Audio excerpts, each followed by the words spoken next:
रात का सन्नाटा, गुवाहाटी की गलियों में एक घर जहां सब कुछ सामान्य लगता था, लेकिन उस घर की दीवारों ने एक ऐसी साजिश देखी जिसने पूरे देश को हिलाकर रख दिया।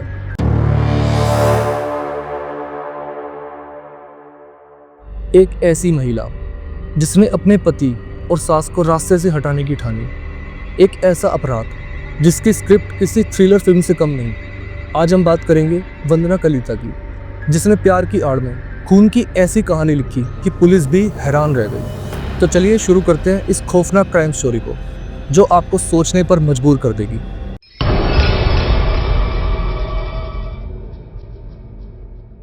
साल 2022, नून माटी इलाके में एक सामान्य सा परिवार रहता था। अमरज्योति डे, 32 साल का एक युवक, उसकी 62 साल की मां शंकरी डे और अमरज्योति की पत्नी वंदना कलिता। बाहर से देखने में यह परिवार बिल्कुल सामान्य था, लेकिन घर की चारदीवारी के अंदर रिश्तों में दरारें पड़ चुकी थी। वंदना और अमरज्योति की शादी में तनाव बढ़ता जा रहा था। अमरज्योति को शराब की लत थी और उसकी दूसरी महिलाओं से दोस्ती की खबरें वंदना के लिए परेशानी का सबब बन रही थी। झगड़े तो मानो अब रोज की बात हो गए थे और नौबत तलाक तक आ पहुंची थी और उनका केस कोर्ट में चल भी रहा था। लेकिन वंदना के मन में कुछ और ही चल रहा था। उसका दिल अब अपने पति के लिए नहीं, बल्कि एक दूसरे पुरुष धनजीत डेका के लिए धड़कता था। धनजीत वंदना का एक प्रेमी इस कहानी का एक अहम किरदार है। वंदना ने धनजीत के साथ मिलकर एक ऐसी साजिश रची जिसने न सिर्फ उनके परिवार को बल्कि पूरे समाज को झकझोर कर रख दिया।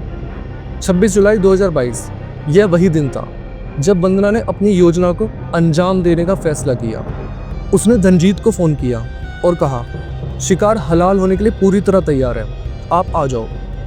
उस दिन घर में सिर्फ वंदना और अमरज्योति थे। धनजीत ने अपने दोस्त अरूप डेका के साथ शाम 7 बजे वंदना के घर पहुंचा। तीनों ने मिलकर अमरज्योति को मौत के घाट उतार दिया। हत्या के बाद लाश को घर में ही छिपा दिया, लेकिन यह तो बस एक शुरुआत थी। इसके बाद अगले दिन वंदना ने बाजार से 2 बड़े प्लास्टिक बैग और एक तेजधार चाकू खरीदा।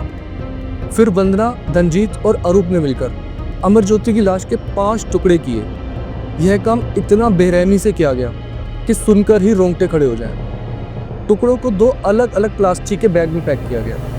इसके बाद तीनों ने गुवाहाटी से करीब 200 किलोमीटर दूर मेघालय के चेरापूंजी जिले में दाउकी की 60 मीटर गहरी खाई में इन टुकड़ों को फेंक दिया। हर क्रिमिनल की तरह वंदना को भी यही लगता था कि उसने एकदम परफेक्ट क्राइम किया है, लेकिन यह साजिश यहीं खत्म नहीं हुई थी। वंदना की सास शंकरी को अपने बेटे के गायब होने पर शक हो रहा था। वह सवाल उठाने लगी थी और वंदना को डर था कहीं यह उसकी साजिश का पर्दाफाश न कर दे। इसीलिए वंदना ने शंकरी को भी रास्ते से हटाने का फैसला किया। इससे कुछ दिनों बाद वंदना ने धनजीत और अरूप के साथ मिलकर शंकरी की भी हत्या कर दी। इस बार भी लाश के टुकड़े किए और दाउकी की खाई में फेंक दिए। अब वंदना को लग रहा था कि उसने अपने रास्ते की हर रुकावट को हटा दिया है। लेकिन अपराध की दुनिया में एक कहावत है, हर अपराधी चाहे वो कितना भी शातिर क्यों ना हो, कोई ना कोई सुराग जरूर छोड़कर जाता है। हत्या के बाद वंदना ने अपनी चालाकी दिखाई। 29 अगस्त 2022 को वह नून माटी पुलिस स्टेशन पहुंची और एक गुमशुदगी की शिकायत दर्ज कराई। उसने पुलिस को बताया कि उसके पति अमरज्योति और उसकी सास शंकरी कहीं लापता हो गए हैं। उसकी आंखों में आंसू थे, पर उसकी कहानी इतनी विश्वसनीय लग रही थी कि पुलिस ने उस पर कोई शक ही नहीं किया। लेकिन जैसे जैसे जांच आगे बढ़ी, पुलिस को कुछ संदिग्ध बातें नजर आने लगी। वंदना बार बार पुलिस स्टेशन जाकर अपने पति और सास के बारे में पूछताछ करती थी, लेकिन उसका व्यवहार पुलिस को थोड़ा अटपटा लगने लगा। जनवरी 2023 में वंदना ने एक और चाल चली।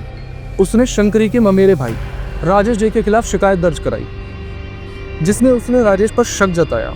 यह एक चतुराई भरा कदम था ताकि पुलिस का ध्यान भटकाया जा सके। इसके बाद पुलिस को वंदना पर शक होने लगा और पुलिस ने वंदना पर नजर रखना शुरू कर दिया।